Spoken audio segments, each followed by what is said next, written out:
Okay, so one of the things that I found when people make decks for multiplayer EDH is that they tend to shy away from the fact that cards that have one-for-one effects, those generally kind of get ignored, and they're kind of replaced for the most part with stuff that tries to generate as much card advantage as possible.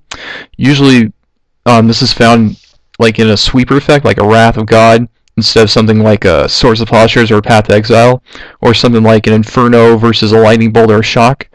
Because one of the things that is problematic in multiplayer EDH is if you play with a lot of those one-for-one cards, you're spreading out your resources with 3, 4, 5 other players to begin with.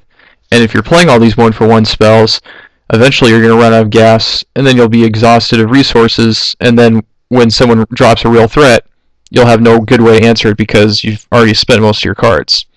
Well, I do agree with this for the most part, but you still shouldn't shy away from one-for-one spells, mainly because if they provide some sort of useful secondary effect that really does like some sort of really unique effect, like the first card that comes to mind when I say this is Crow's and Grip, because the split second is just totally invaluable in what it does. It busts up Sensei's Divining Top, no questions asked.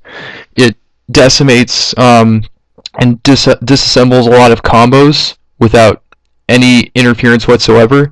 And something like that, even though it's a one-for-one effect, is really worth running in a deck just because of the sheer utility it provides. And then also I want to point out that there are some cards that are one-for-ones that do good things because you can constantly recur them by themselves, and mainly this comes in buyback cards.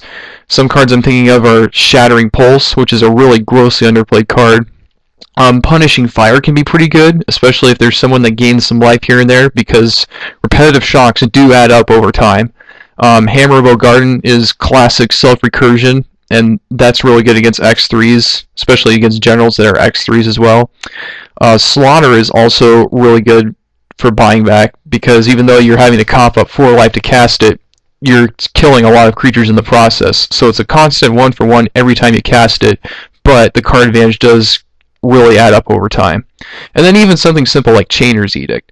It's a one-for-one spell, though it can be a two-for-one if you flashback it, but any kind of Edict spell in general I find to be very playable, because even though you're only taking out one creature for one card, it can really be good for taking out those hard to kill creatures like Earl and especially Emrakul. So stuff like that really helps to round out a lot of different EDH decks. So while it is true that if you do load your deck down with a ton of one-for-one spells and a lot of tempo and efficiency based spells in a multiplayer format, you are going to be busted pretty soon. But that doesn't mean you should shy away from them totally. Make sure you have at least like some sort of like answer, like, or some sort of room for a couple of one-for-one utility spells, because they can really get you out of a quick jam when you need it because of the instant speed and the speed itself, in that they're mainly really cheap answers for the most part.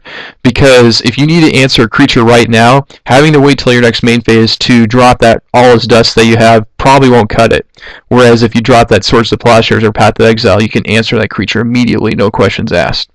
So that's going to do it for this week. And yes, as you can tell, my voice sounds way better because I finally have a new mic. So make sure you guys keep subscribing and rating, and I'll see you guys next week.